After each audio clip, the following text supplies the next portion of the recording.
அனைவர் மீதும் இறைவனுடைய சாந்தியும் அன்பும் உண்டாவதாக. சார்கோ சூசைட் மிஷின், இது வந்து டியூ இருக்குங்க. இதுல இஎம்ஐ ஆப்ஷன்ஸ் இருக்கு, கேஷ் ஆன் டெலிவரி இருக்கு, ரொம்ப இலகுவானது. இதை பயன்படுத்தினீங்கன்னா சீக்கிரமே செத்து போயிடலாம். அப்படிங்கிற மாதிரி உங்களை நோக்கி விளம்பரம் வந்தாலும் ஆச்சரியப்படுறதுக்கு ஒண்ணும் இல்லை. ஏன்னா இன்னைக்கு இந்த உலக ஓட்டத்துல என்ன நினைக்கிறாங்கன்னா, எல்லாத்தையும் வியாபாரமாக்கி அதுல பொருளாதாரத்தை சம்பாதிக்கணும் அப்படிங்கிற ஒரு எண்ணம் இல்ல. விசமிகள்லாம் நிறைய பேர் வந்திருக்கிறாங்க. அப்படி வந்திருக்கக்கூடிய விசமிகள்ல இந்த ஆளும் ஒருவர். இந்த பிளிப்புங்க நீங்க பாக்குறீங்கல்ல, இந்த ஆளும் ஒரு ஆள். இந்த ஆள் வந்து ஒரு மிஷினை கண்டுபிடிச்சிருக்காங்க. அதுதான் இந்த மிஷின். இந்த மிஷின் என்னன்னா சார்கோ சூசைட் கேப்சூலாம்.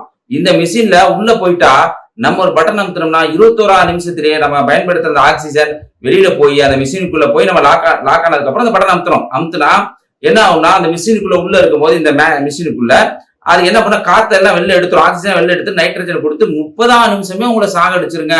அப்படி ஒரு சூசைட் மிஷினை நெதர்லாந்து சேர்ந்தவங்க கண்டுபிடிச்சிருக்காங்க. ஏங்க நெதர்லாந்து அழுத்தி சொல்றேன்னு கேட்டா, இந்த நெதர்லாந்துல தான் பாத்தீங்கன்னா ஐசிஜி இருக்குது, அதாவது சர்வதேச நீதிமன்றம் அங்கதான் இருக்குது. அந்த நாட்டுல தயாரிச்சிருக்கிறாங்க. இவன் தான் தயாரிச்சிருக்கிறான். பாருங்க, மக்கள் மனசு அழுத்தத்துல, கஷ்டத்துல, துன்பத்துல, துயரத்துல இருக்கப்ப கூட அதை கூட வியாபாரமா பண்ணணுங்கிற ஒரு கேவலமான எண்ணம் பிடிச்சவங்க இந்த நாட்டுல இருக்கிறாங்க. அப்படிப்பட்ட ஒரு சம்பவம் சுவிட்சர்லாந்துல நடந்திருக்கு. இதே இந்த மிஷினை வச்சு சுவிட்சர்லாந்துல 64 வயசு பெண்மணி ஒருத்தவங்க உடல்நிலை சரியில்லாம போறாங்க மருத்துவமனைக்கு. அவங்களுக்கு சரியான ட்ரீட்மெண்ட் இல்ல, அப்புறம் பல்வேறு பிரச்சனைகள் இருக்கும். மனுஷன்னா பிரச்சனை இருக்கத்தானே செய்யும், பிரச்சனை இல்லாத ஆளே கிடையாது இல்ல. அப்படி போகும்போது இவங்க என்ன பண்றாங்கன்னு சொன்னா, இவங்க மோட்டிவேஷன் பண்ணி இந்த மிஷினை கொடுத்துருக்காங்க, நீங்க செத்தலாம் சீக்கிரம் அப்படின்னு சொல்லி. அவங்களும் அந்த மிஷினை உள்ள போய் முன்னாடி நான் சொன்னது மாதிரி அமுத்தி 30 நிமிஷமே இறந்து போயிட்டாங்க. இன்னைக்கு அந்த சுவிட்சர்லாந்து நீதிமன்றம் அதை விசாரிச்சுக்கிட்டு இருக்கும்போது அவங்க ஒரு சட்டத்தை போட்டு வச்சிருக்காங்க. கேட்டீங்கன்னா ஐயோ எப்பா தலையே சுத்துது. அப்படி ஒரு அற்புதமான சட்டம் என்னன்னு கேட்டா, அதாவது கருணை கொலை என்ற அடிப்படையில கொலை செஞ்சுக்கிறதுக்கு எங்க நாட்டுல தடை இருக்குங்க. ஆனா கருணை கொலைய மோட்டிவேஷன் பண்றதுனாலயோ, செஞ்சுக்கப்பா நீ எத்தனை உலகத்துல வாழ்ந்துட்டு இருக்க போற, சீக்கிரம் செத்து போயிரு அப்படின்னு ஒருத்தர் மோட்டிவேஷன் பண்ணாங்களோ, அதுக்காக மிஷினை கொடுத்தாலோ அதுவெல்லாம் எங்க நாட்டுல தடை கிடையாது, அது தப்புன்னு சொல்ல முடியாது அப்படிங்கிற மாதிரி அறிவுபூர்வமான சட்டத்தை போட்டு வச்சிருக்கிறாங்க. கேட்கறதுக்கு எவ்வளவு பயமா இருக்குன்னு பாருங்க. ஏன்பா இதை நம்ம இங்க பேசணும் அப்படிங்கிற மாதிரி ஒரு கேள்வி வந்தா, நம்ம இந்தியாவில 2022 மட்டும் தற்கொலை செஞ்சு இறந்து போனவங்க 1,71,000 பேர் அப்படிங்கிறது நம்ம தேசிய குற்றவியல் ஆவண காப்பம் சொல்லக்கூடிய தகவலுங்க. இதுல 19 முதல் 30 வயசுக்குள்ள இருக்கக்கூடிய இளைஞர்கள் தான் 40% இறந்து போயிருக்கிறாங்க. அப்ப இந்த மாதிரி இந்த காரணம் எல்லாம் சொல்லும்போது நந்தகுமார்ங்கிறவங்க இவங்க வந்து சும்மா போற போக்குல இருக்கக்கூடிய ஆள் கிடையாது. இவங்க வந்து அந்த மன தத்துவத்தெல்லாம் அறிஞ்ச ஒரு டாக்டர், ஜெர்னலிஸ்ட். அவங்க என்ன சொல்றாங்கன்னா, குடும்ப பிரச்சனை, மன அழுத்தம், கஷ்டங்கள், இதன் காரணமா வந்து என்ன நடக்குதுன்னு சொன்னா இது மாதிரியான கொலைகள் நடக்குது, தற்கொலை செய்து கொள்றாங்க அப்படிங்கிறத அவங்க தகவலா சொல்லியிருக்காங்க. ஏன்னா இன்னைக்கு கூட நீங்க பார்க்கலாம், கன்னியாகுமரியில நடந்திருக்கக்கூடிய சம்பவம். ஒரு 90 வயசு மதிக்கத்தக்க சந்திரபோஸ், அவருடைய மனைவி லட்சுமி, அவங்களுக்கு 6 குழந்தைகள் இருக்கு.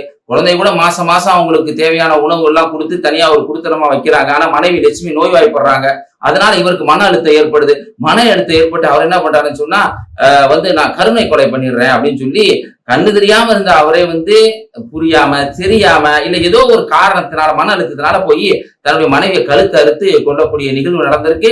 இன்னைக்கு அவர் அரெஸ்ட் பண்ணப்பட்டிருக்காங்க. அரெஸ்ட் பண்றதுக்கு முன்னாடி அவர் அரெஸ்ட் பண்ண முடியல, ஆம்புலன்ஸ்ல ஏற்றி அவர் ட்ரீட்மெண்ட் கொடுக்கக்கூடிய அளவுக்கு அவருடைய உடல்நிலை இருக்குங்கிறது நம்ம தெரிஞ்சு கொள்ள வேண்டிய விஷயம். ஏன்னா கருணை கொலைங்கிற அடிப்படை எதை வேணா சொல்லாம, இன்னைக்கு கருணையா நான் அடிச்சேன்டா, கருணையா உன்னை நான் குத்துனேன்டா, கருணையா திருநேடா இப்படியே சொன்னா சரியா வருமா? அப்ப இந்த கருணைங்கிறது எதுக்கு பின்னாடி கருணையான வன்புணர்வு செய்த யாராவது சொன்னா ஏத்துக்குவோமா? எவ்வளவு மடமையா முட்டாள்தனமா இருக்குன்னு பாருங்க. அப்ப இது மாதிரியான கண்டுபிடிப்புகள் எல்லாம் நம்ம நாட்டிலே வராது என்றெல்லாம் சொல்ல முடியாது. ஏன்னா வாழ்க்கை ஓட்டத்தை நம்ம வாழ்க்கையை எப்படி புரிஞ்சுக்கிறது? மனுஷன் இருந்தா அவனுக்கு கஷ்டம் இல்லாம இருக்கவே இருக்காதுங்க. குர்ஆன் என்ன சொல்லுது அப்படின்னு கேட்டீங்கன்னா, லக்கத் ஹலக்னல் இன்சான ஃபீ கபத், மனுஷனை கஷ்டப்படுறவனா படைச்சிருக்கேன் அப்படின்னு சொல்லுது. இஸ்லாமியர்கள்ல தற்கொலை விகிதாச்சாரம் இல்லைன்னே நம்ம சொல்லல, தற்கொலை விகிதாச்சாரம் கம்மியா இருப்பதற்கான காரணம் என்னன்னா, வாழ்வியல் புரிதல்கள்ல கஷ்டம் வரும் அப்படிங்கிறத குர்ஆன் சொல்லி காட்டுது.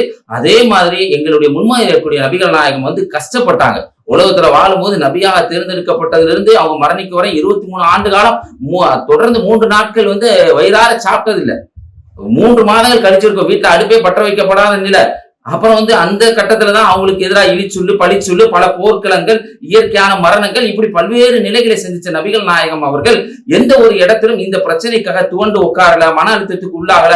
தங்களுடைய வாழ்க்கையை இனிமையாகவும் அழகாகவும் பல விதவிகளுக்கு வாழ்க்கை கொடுத்து செம்மையாக தங்களுடைய வாழ்க்கையை நடத்தி எங்களுக்கு ஒரு முன்மாதிரியா இருந்த காரணத்தினாலதான் முஸ்லிம்களுடைய விதாச்சாரத்தை தற்கொலை கம்மியா இருக்குங்கிறது கூடுதலான ஒரு தகவலுங்க. ஏன்னு சொன்னா இந்த விஷயம் நம்ம தெரிஞ்சு கொள்ளுங்க. இன்னைக்கு எல்லாமே கார்பரேட் மயமாயிட்டு இருக்குது. எப்படியாவது பொருளை வித்தரணும், எப்படியாவது மக்கள்கிட்ட கொண்டு போய் சேர்த்தணும் அப்படிங்கிறதுக்காக இந்தியா 2-3 சம்பவங்கள் நான் சொல்றேன். MDH மசாலா, இந்த MDH மசாலா ஹாங்காங்க்கும் அப்புறம் வந்து அமெரிக்காவுக்கும் எக்ஸ்போர்ட் பண்ணப்படுது. MDH எவரெஸ்டும். MDH 3 மசாலா, அதுல மெட்ராஸ் கறி பவுடர், அப்புறம் பாத்தீங்கன்னா சாம்பார் பொடி, எவரெஸ்ட் மீன் குழம்பு, இது 3 எக்ஸ்போர்ட் பண்ண ஹாங்காங். இது வந்து சாப்பிடவே முடியாத மனுஷன், இதுல எத்தனால் ஆக்சைடு அதிகமா இருக்குது, இதை சாப்பிட்டா புற்றுநோய் வரும் அப்படின்னு ரிஜெக்ட் பண்றாங்க. அதுக்கப்புறம் அமெரிக்காவும் FDA அவங்க ஆய்வு பண்ணி சொல்றாங்க, அவங்களும் ஆமா இது மனுஷன் சாப்பிடறதுக்கு சரியான உணவே இல்லைன்னு சொல்றாங்க. இதை பத்தி மக்கள் எல்லாம் குரல் கொடுக்கவும், அதுக்கப்புறம் இந்தியாவினுடைய அந்த உணவு பாதுகாப்பு மற்றும் தர நிர்ணயம் அதை சார்ந்த நிர்வாகம் அப்புறம் ஆய்வு செஞ்சு ஆமா இந்தியாவில் இருக்கக்கூடிய 12% மசாலாவும் தரமற்றதா இருக்கு அப்படின்னு சொல்லி சொல்றாங்க. இந்த மசாலாக்கள் தான் இன்னைக்கு விலை கூடுதான், காசுதான் இருக்குது. நம்ம வந்து இந்த பொருட்களை விற்பதற்காக இப்படியான மோசடி நடைபெறுது அப்படிங்கறத நீ புரிஞ்சுக்கணும். இது 1-2 மட்டும் இல்ல. இதே மாதிரி ஹார்லிக்ஸ், நம்ம யாராவது நோய்வாய்ப்பட்டிருந்தாங்கன்னா அவங்களாம் விசாரிக்க ஹார்லிக்ஸ் தான் எடுத்துட்டு போவோம்ல, அப்படி ஹார்லிக்ஸ் எடுத்துட்டு போனா பாதிப்பு இன்னும் அதிகமாகும் அப்படிங்கிற மாதிரி தாங்க தகவல் வந்திருக்கு. ஹார்லிக்ஸ கடந்த சில மாதங்களுக்கு முன்பு இந்தியாவில வந்து அதை வந்து ஒரு ஹெல்த் ப்ராடக்ட்னு சொல்லாதப்பா, அது ஆரோக்கியமான உணவுன்னு சொல்லாத அப்படின்னு ஒரு சட்டத்தை போட்டிருக்காங்க. வேணா அது வந்து ஹெல்த் ஃபுட்னு சொல்லக்கூடாது, ஆரோக்கியமான ஃபுட்னு சொல்லக்கூடாது, ஆரோக்கியத்தை கொடுக்கறதுக்கான வாய்ப்பு இருக்கு அப்படின்னு சொல்லு, எனர்ஜி ட்ரிங்க்னு கூட சொல்லக்கூடாது அப்படின்னு ஒரு சட்டத்தை போட்டிருக்காங்க. போட்டதுக்கு அப்புறம் ஹார்லிக்ஸ் நிறுவனம் இவர் அதோடைய சர்டிபிகேட் மாத்திருக்காங்க. என்னன்னா இது வந்து FNA FDA அப்படிங்கிற மாதிரி அதோட விஷயத்த மாத்திருக்காங்க. இப்படி கார்பரேட் நிறுவனமாக்கப்பட்ட எல்லா விஷயமும் பாதிப்பு தான் உண்டாயிருக்குது. நிறைய விஷயங்களை சொல்லிக்கிட்டே போலாம். மேகியை சாப்பிட்ட ஒரு 10 வயசு மாணவன் ரோஹின்னு சொல்லி உத்தரப்பிரதேசல பிலிபிட் அப்படிங்கிற ஒரு மாவட்டத்தில் நடந்த சம்பவம். அந்த மேகியும் சாப்பிட்டா குடும்பத்துல எல்லாருக்கும் வயிற்றுப்போக்கு பயங்கரமான பாதிப்பு ஏற்படுது. 10 வயசு சிறுவன் இறந்து போறான். நம்முடைய கேள்வி என்னன்னு சொன்னா, இந்த மாதிரி MNC கம்பெனில பல்வேறு விதமான தவறுகள் நடக்குது. அங்கேயும் போய் மீடியா போறது இல்ல, அங்கேயே உணவு கட்டுப்பாட்டு போறது இல்ல. ஒரு குடிஸ் குடிச்சு இறந்த உடனே அங்க போய் ஒரு சின்ன கம்பெனில போட்டோ எடுத்து வீடியோ எடுத்து எல்லாம் போடுறீங்க, தவறு எடுத்தா தண்டிங்க, அது நம்மளுக்கு மாற்றுக்கிறதே கிடையாது. இது மாதிரி ஏன் பெரிய பெரிய நிறுவனங்களுக்கு போறது இல்லை அப்படிங்கிறது மக்களுடைய கேள்வியாக இருக்குங்க. உணவை தாண்டிய சில விஷயங்கள் இருக்கு.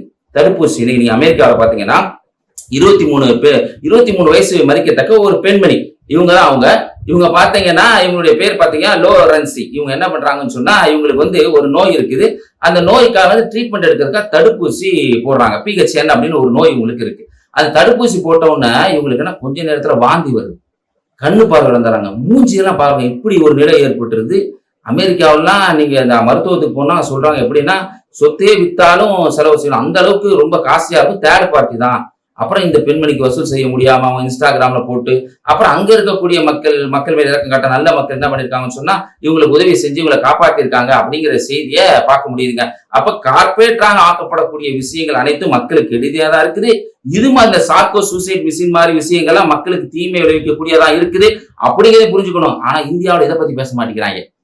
மாட்டுக்கறியை பத்தி பேசுறாங்க. என்ன நம்ம நாட்டுல இவ்வளவு பாதிப்பு இருக்கு, அதை பத்தி பேசுங்கன்னா அதை பத்தி பேச மாட்டேங்கிறாங்க.